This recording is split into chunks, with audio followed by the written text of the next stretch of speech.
వరే బిడ్డ, అసలు మన దునియా అంతా నీళ్ళ మీది బుగ్గ కథనే ఉన్నట్టున్నది కదా. ఎందుకంటారా, మాయల పకీరు పానము ఎక్కడనో మర్రి చెట్టు తొర్రలున్న చిలుకలున్నదని చిన్నప్పుడు కథలలో చదువుకున్నాం కదా మనం. ఆగో సేమ్ గట్లనే మన లోకం కూడా మైక్రోసాఫ్ట్ సుట్టే తిరుగుతాందోల్లా.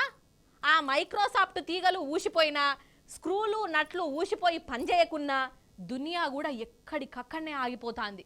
ఆగ చూడు రాదురల్ల మీరు కూడా ఎట్లున్నదో కథ.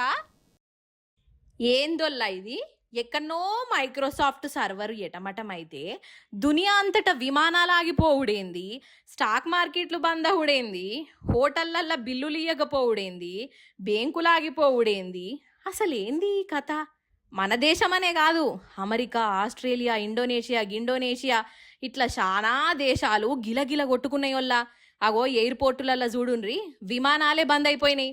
ప్యాసింజర్లు ఎయిర్పోర్టులల్లా లడాయిలు కూడా పెట్టుకుంటుండ్రు. కంప్యూటర్లా గదేదో ఖరాబ్ అయితే విమానాలు ఎందుకు బంద్ అయినాయి అని అనిపించచ్చు.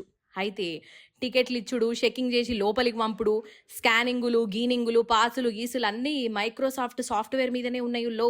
ఇక అదే ఆగిపోయే, ఇంకేమున్నది, పని కూడా ఆగిపోయింది, విమానాలు ఆగిపోయినాయి, ఇక బ్యాంకులు కూడా పనిచేయలే. అసలు కంప్యూటర్ ఇట్లా షాల్ చేసుడుతోనే గిట్లా ఆస్మాన్ కలర్లా ఏమేమో రాతలు వచ్చినాయి. అరే మా కంప్యూటర్కి ఏమన్నా అయిందా అని అనుకుంటా ప్రతి ఒక్కరు కీబోర్డును టపటపటపటపటపటపట ఒత్తుకుంటా ఏరిరు. తాపకోసారి కంప్యూటర్ను బంద్ పెట్టుడు, షాల్ చేసుడు. ఇక లేకుంటేనేమో వెనకట కదా టీవీలో గీతలెత్తే సట్ట కొట్టేసి చూడు, గట్ల కూడా కొట్టి చూసిర్రు. కానీ కంప్యూటర్లు రాలే. ఇక లాస్ట్కు ఇది మైక్రోసాఫ్ట్ కానే పోయిందని తేలింది. ఎవడన్నా హ్యాకులు గీకులు చేసిండని అనుకున్నారు కానీ ఏ గసుంటి ఏం కాలేదట.